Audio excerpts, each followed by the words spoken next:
माँ का श्राद्ध। एक भावुक कहानी। दीदी याद तो है ना, कल माँ का श्राद्ध है। हमने बड़ी पूजा रखी है उनकी आत्मा की शांति के लिए, इसलिए आपको सारे परिवार के साथ आना ही है। ये सारी बातें पूजा अपनी ननद नीलम को फोन पर कहती है। तभी नीलम उसकी भाभी को बोली, मैं नहीं आ सकती, आपको तो पता ही है कि उनको छुट्टी नहीं मिलेगी। अरे दीदी ऐसे कैसे, माँ के जमाई और बेटी उनके श्राद्ध में नहीं आएंगे तो उनको शांति कैसे मिलेगी, इसलिए आपको आना ही पड़ेगा, बाकी मुझे कुछ भी नहीं पता। इतना बोलकर पूजा ने फोन रख दिया। इधर नीलम पुरानी यादों में खो गई। जब उसके पापा की मृत्यु हो गई तभी नीलम ने अपने मायके गई हुई थी। कोमल को माँ बोली, बेटा तुम्हारे पापा मुझे छोड़कर अकेले ही चले गए, पता नहीं अब किसके आधार पर छोड़ कर गए। माँ नीलम के गले लग कर रो रही थी। तब नीलम बोली, यहाँ सब लोग तो हैं, यहाँ भैया भाभी और बच्चे, तो चिंता क्यों करती हो। नीलम कई दिनों तक अपनी माँ के पास रहकर आई थी, लेकिन हमेशा ज़्यादातर फ़ोन पर बोलना होता था, कभी कॉल पर तो कभी वीडियो कॉल पर बोलना होता था। बेटा क्या बनाया तूने। एक दिन माँ ने वीडियो कॉल पर पूछा।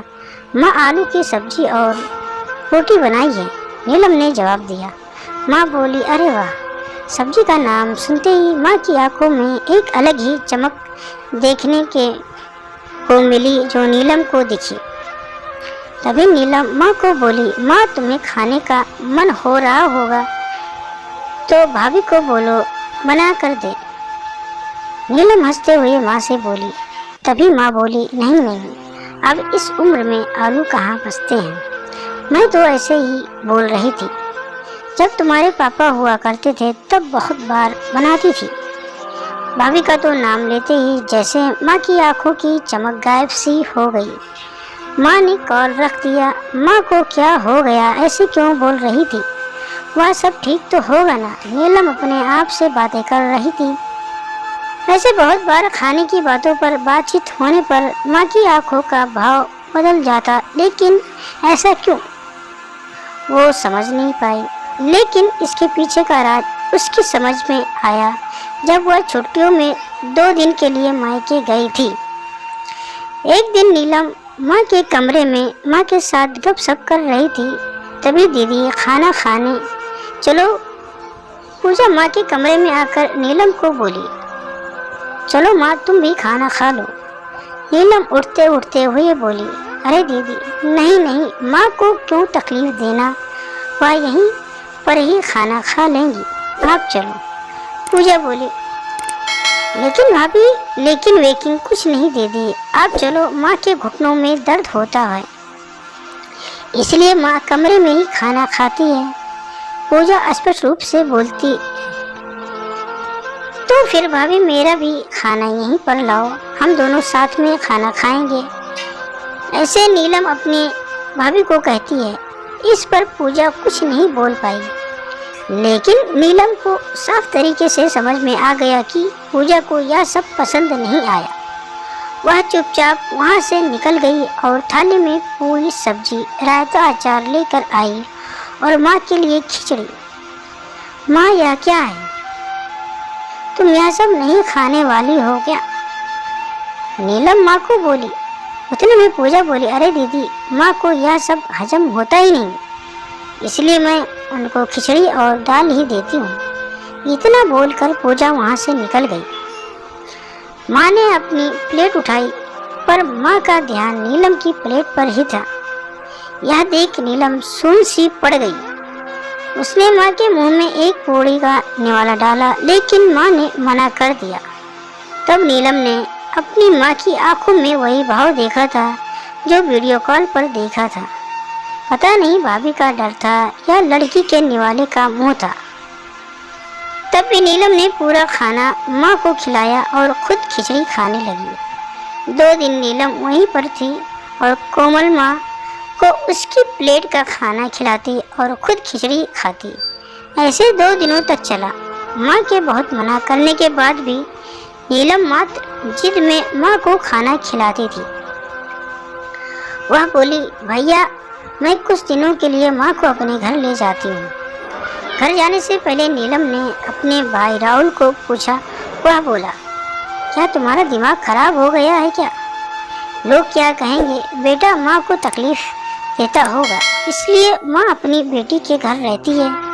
राहुल गुस्से में बोला, अरे पापा सही तो बोल रहा है वो। माँ बेटी के घर जाती है क्या भला? तू आराम से जा अपने घर, मेरी चिंता मत कर, मैं यहाँ खुश हूँ। बेटे की बातें सुनकर माँ बोली। नीलम ने बहुत जिद की लेकिन माँ बेबस थी। नीलम उदास मन से अपने घर वापस आई। कुछ दिनों बाद खबर आई कि माँ अब नहीं रही। इस खबर ने सब कुछ खत्म कर दिया था। नीलम को पता था कि माँ कितनी तकलीफ से गुजरी, लेकिन माँ को दूसरा लड़का नहीं था बल्कि एक लड़की थी, इसलिए वह कुछ नहीं कर सकती थी। नीलम अकेले ही माँ के श्राद्ध में आई।